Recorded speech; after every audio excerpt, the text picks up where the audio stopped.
మా చిన్నప్పుడు స్కూళ్ళకి వెళ్ళేటప్పుడు స్కూళ్ళ గోడల మీద నుండే నినాదాలు ఎర్రని ఎర్రదనం అరుణ పతాకం రెపరెపలాడుతోంది అని కమ్యూనిస్టులది. దాని కిందన ఎరుపు అంటే ఎవడికి రా భయం, అది నా తల్లి నుదుట సింధూరం అని అటు పక్కన కమ్యూనిస్టులు ఇటు పక్కన ఏబీవీపీ వాళ్ళ నినాదాలు చూసేవాళ్ళం అన్నమాట.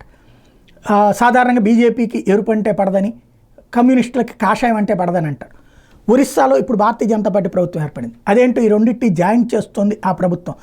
తాజాగా ఒరిస్సాలోని బీజేపీ ప్రభుత్వం కీలక ప్రకటన చేసింది. రాష్ట్రంలోని అన్ని ప్రభుత్వ భవనాలు కార్యాలయాలకి ఎరుపు రంగు వేయాలట, దాని చుట్టూ బోర్డర్ కాషాయం వేయాలట.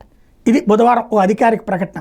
మరమ్మతులు పునరుద్ధరణ పనుల్లో భాగంగా రాష్ట్రంలోని అన్ని కొత్త ప్రభుత్వ భవనాలకి అలాగే ప్రస్తుత ప్రభుత్వ భవనాలకి ఏకరీతిన రంగు వేయాలి అని నిర్ణయించాం. దీన్ని అనుసరించేందుకు ప్రభుత్వ ఆమోదాన్ని తెలియజేయాలని కోరామని ప్రజాపాలన శాఖ స్పెషల్ సెక్రటరీ లక్ష్మీకాంత్ పాడి చెప్పారు. ఇక భవనాల బయట గోడలకు ఎరుపు రంగు అంచులతో కాషాయం రంగు వేయబోతున్నట్టు అందులో వెల్లడించారు. అయితే అంటే కాషాయం రంగు వేసి చుట్టూ ఎరుపు ఇది డిజైన్ వేస్తారనమాట. వర్షాకాలం తర్వాత ఈ పెయింటింగ్ పనులు మొదలు పెట్టబోతున్నట్టు ప్రకటించారు.